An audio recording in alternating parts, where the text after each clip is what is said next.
দই শসা দিয়ে এইরকম এক বাটি রায়তা বানিয়ে খেলে সারাদিন শরীরটা ফ্রেশ থাকে আর ফুল এনার্জি থাকে। আমার তো ভীষণ ভালো লাগে। আপনাদের কার কার ভালো লাগে অবশ্যই কমেন্ট করে জানাবেন।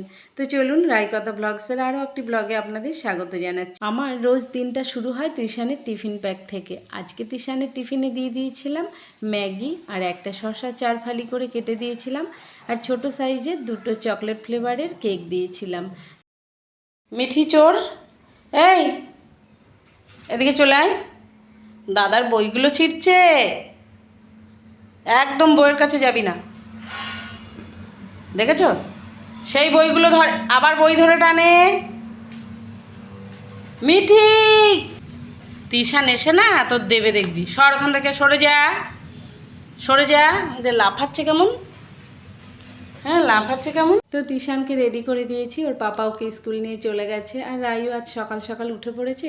আমি 2 কাপ চা করে নিয়েছি। রাই চায়ের সঙ্গে নিমকিটা খুব ভালো খায়, তো আমি পাশের দোকান থেকে নিয়ে এসেছি নিমকিটা। তো এই যে দুজনে একটু চা খেয়ে নেবো রাই আর আমি, তারপরে চলে যাব সোজা রান্নায়।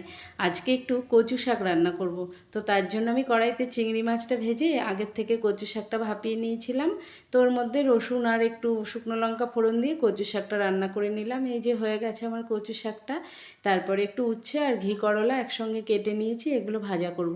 এটা হচ্ছে আমার সকালের রান্নাবান্না। ওর পাপা বেরিয়ে যাওয়ার পরে আমি আবার দুপুরে একটু রান্না করব। তো এই যে উচ্ছে ভাজাটাও বসিয়ে দিয়েছি। তো রান্না করতে করতে আমি আর রাই একটু চা খাচ্ছিলাম আর গল্প করছিলাম।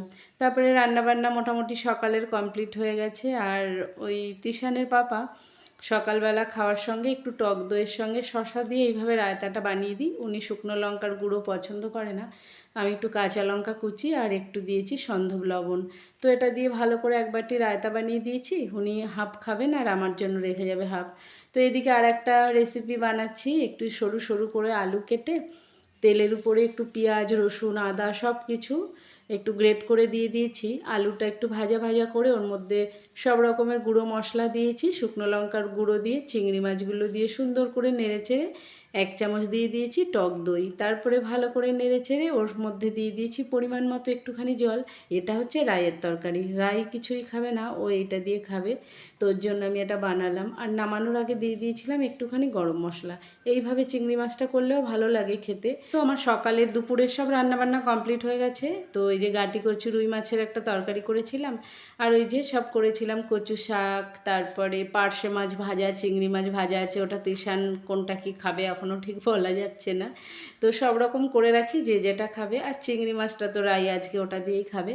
তো ব্লগটা ছোট্ট করে করলাম, খুব বেশি বড় ব্লগ তো সবাই ধৈর্য নিয়ে দেখতে চায় না। তো আমার সকাল থেকে সারাদিনের ব্লগ রান্নাবান্নার রেসিপি কেমন ছিল অবশ্যই কমেন্ট করে জানাবেন। ভালো লাগলে একটা লাইক করবেন। সবাই সুস্থ থাকবেন, ভালো থাকবেন, দেখা হচ্ছে নেক্সট কোনো ব্লগে।